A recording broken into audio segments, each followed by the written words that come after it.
Hola amigos. La cosa empieza a ponerse muy seria. Ayer Ucrania lanzó un ataque con los HIMARS de gran alcance entregados por Estados Unidos, y apoyado descaradamente por aviones y satélites de la OTAN, lo que significa que la lucha entre Rusia y la OTAN en Ucrania ya es inútil disfrazar. Todas las noticias bélicas que se van conociendo en todos los frentes, indican que la Tercera Guerra Mundial está en todo su apogeo. China expulsa a un destructor estadounidense de sus aguas. Irán ha trasladado tanques, drones y al menos 600 soldados, para enfrentarse al ejército turco en Siria. Rusia eleva cada vez más la movilización de militares. Empezó por voluntarios, pero está formando batallones en varias repúblicas para enviar a Ucrania, según informan varios medios. La Unión Europea totalmente acojonada y dividida en dos bandos, bastante perfilados, entre el oeste y el este de Europa que quieren la guerra con Rusia, al grito de ya. Alemania, por ejemplo, y ante la catástrofe que le supondría el corte total del gas ruso, ha bloqueado la ayuda de la Unión Europea a Ucrania por valor de 9.000 millones de euros. Debido a la inexistencia de garantías de que esta ayuda pueda ser reembolsada, o no sea dilapidada por la corrupción omnipresente en Ucrania. Las tensiones están creciendo entre Kiev y Berlín por los intentos de Alemania de eludir las sanciones antirrusas para obtener gas, señala el Corriere della Sera, citando fuentes en Bruselas y Kiev. Esta puede ser una de las razones que llevó al presidente ucraniano, Volodymyr Zelensky, a destituir de repente y con dureza al embajador ucraniano en Berlín, Andrei Melnik. Además, hay otra razón para el nerviosismo del presidente ucraniano: la sospecha de que el gobierno alemán se está preparando para violar algunas sanciones contra Moscú, con el fin de restaurar el suministro a través de los gasoductos Nord Stream. De hecho, Alemania ha presionado a Canadá para que le suministre una turbina, para poner en marcha un gasoducto por el que recibe gas ruso, en abierta violación de las sanciones antirrusas. Ucrania necesita alrededor de $5.000 millones de asistencia al mes, y dadas sus continuas derrotas en el campo de batalla, algunos patrocinadores occidentales podrían cansarse de enviar dinero a un pozo sin fondo. En septiembre, el país podría declararse en suspensión de pagos en la cantidad de 900 millones de euros, señala el periódico. Pero lo más peligroso viene del campo de batalla, porque anoche durante el ataque de las Fuerzas Armadas de Ucrania a Novaya Kakhovka, los ataques de los sistemas estadounidenses fueron asistidos y corregidos por al menos 3 aviones militares y drones de la OTAN. Según los expertos, estos últimos podrían apuntar misiles al objetivo, debido a la operación de equipos de guerra electrónica, y controlar los propios ataques. Según la información que actualmente tienen los periodistas de la agencia Avia.pro, aviones militares estadounidenses durante el ataque de las lanzaderas de misiles múltiple HIMARS, se encontraban en el espacio aéreo rumano y sobre las aguas del Mar Negro. Estamos hablando de un avión de inteligencia electrónica de la Fuerza Aérea Británica, un avión AWACS, así como un avión de reconocimiento estratégico RQ-4B Global Away, de la Fuerza Aérea de los Estados Unidos. Es de destacar que la ruta de vuelo de todos los aviones se dirigió precisamente a Novaya Kakhovka, lo que genera aún más sospechas de que la operación de los sistemas estadounidenses HIMARS fue ajustada por la OTAN y los Estados Unidos, aunque es bastante obvio que actualmente no se están dando detalles. Los expertos llamaron la atención sobre el hecho de que casi cualquier ataque de las Fuerzas Armadas de Ucrania utilizando lanzaderas de misiles múltiple HIMARS va acompañado de la aparición de aviones estadounidenses y de la OTAN sobre la costa del Mar Negro, o directamente sobre las aguas neutrales de la región. Rusia ya lo sabe, e incluso hoy ha destruido uno de ellos que ha sido detectado por los satélites nada más realizar el ataque contra Novaya Kakhovka, y ha amenazado con destruir los satélites que apoyen los ataques, lo que llevaría la guerra al espacio, incluidos los de las compañías privadas que también han ayudado a Ucrania informando de posiciones rusas.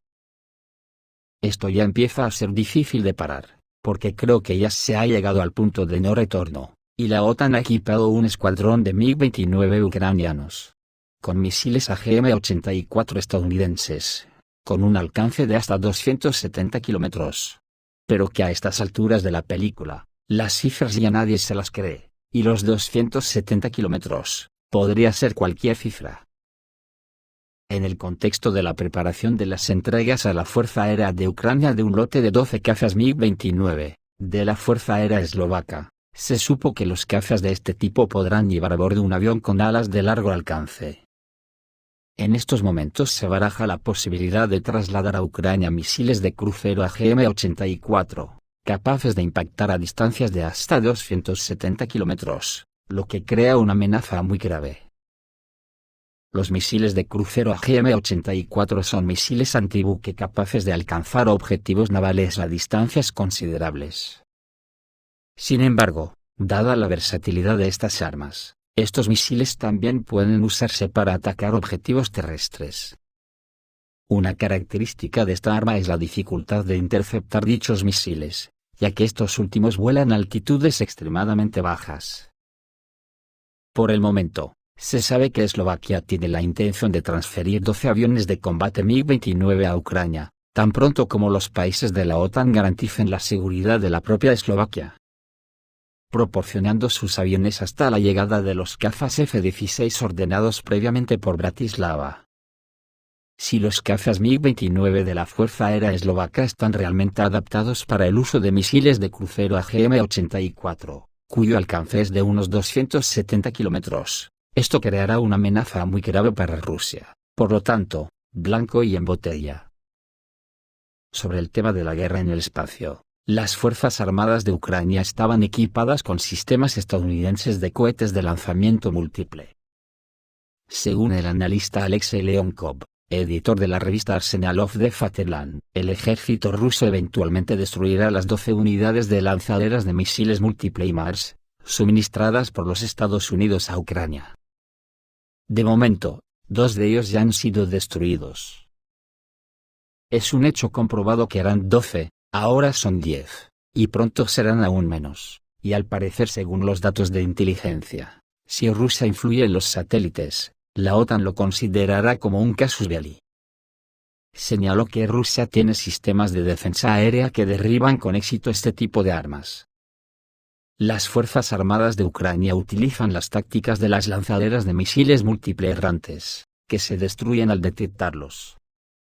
Para estos fines, un enlace de cazas rusos está de servicio en el aire. Por su parte, el experto Vasily Dandikin dice que los satélites que apuntan a HIMARS serán destruidos. El sistema orbital estadounidense de satélites, que apunta a los misiles y más lanzaderas de misiles múltiple, que están en servicio con las Fuerzas Armadas de Ucrania, puede ser atacado en el espacio por misiles rusos Nudol, cree el experto militar Vasily Dandikin. Los estadounidenses están ayudando a Ucrania a dirigir los misiles HIMARS con la ayuda de satélites. Cada vez más, dicen que su agrupación orbital es mejor que la rusa, y esto puede garantizar la nivelación de las ventajas de las Fuerzas Armadas de la Federación Rusa en el campo de batalla. Según RIA Novosti, el satélite comercial estadounidense Goryeo-2 de la compañía Maxar, filmó Novaya Kakhovka, región de Kherson, 3 días antes del ataque de las HIMARS. Se observa que los satélites son comerciales. Su uso para la recopilación de inteligencia se informa regularmente a space.com. Ahora mismo todo el mundo está conteniendo el aliento, y pendientes de que el punto de inflexión llegaría en el momento que Putin declare la guerra a Ucrania. En ese caso Vladimir Putin tendrá motivos para anunciar la movilización. Y es ahí donde cogería cuerpo la frase de Putin del otro día cuando decía que en Ucrania todavía no había empezado nada serio. En este caso, las tropas rusas lucharán con armas completamente diferentes y a un ritmo completamente diferente. En los lugares donde están desplegadas las Fuerzas Armadas de Ucrania, se infligirán ataques a gran escala para detener el suministro de armas occidentales al régimen de Kiev y bloquear las comunicaciones, cita la edición de Ukraina.ru de Yevsev. Pero el experto enfatizó que Moscú entraría en guerra con Kiev, solo como último recurso. En el contexto de la situación actual, el jefe de la Federación Rusa, Vladimir Putin, comenzó a mirar de cerca el 49 estado de Estados Unidos, al menos para distraer un poco a la parte estadounidense del problema ucraniano. Aunque el propio líder ruso no hizo ninguna declaración sobre la región de América del Norte, cada vez más figuras rusas hablan de Alaska. El portavoz de la Duma estatal de la Federación Rusa, Vyacheslav Volodin, amenazó a Estados Unidos con que Rusia podría devolver Alaska si los estadounidenses continúan violando las normas internacionales al tratar de reprimir a Moscú. Y Piotr Tolstoy, vicepresidente del Parlamento ruso, incluso propuso celebrar un referéndum en Alaska, sobre el tema de la reunificación con la Federación Rusa, dice el artículo. Esto es todo, amigos, reciban un saludo.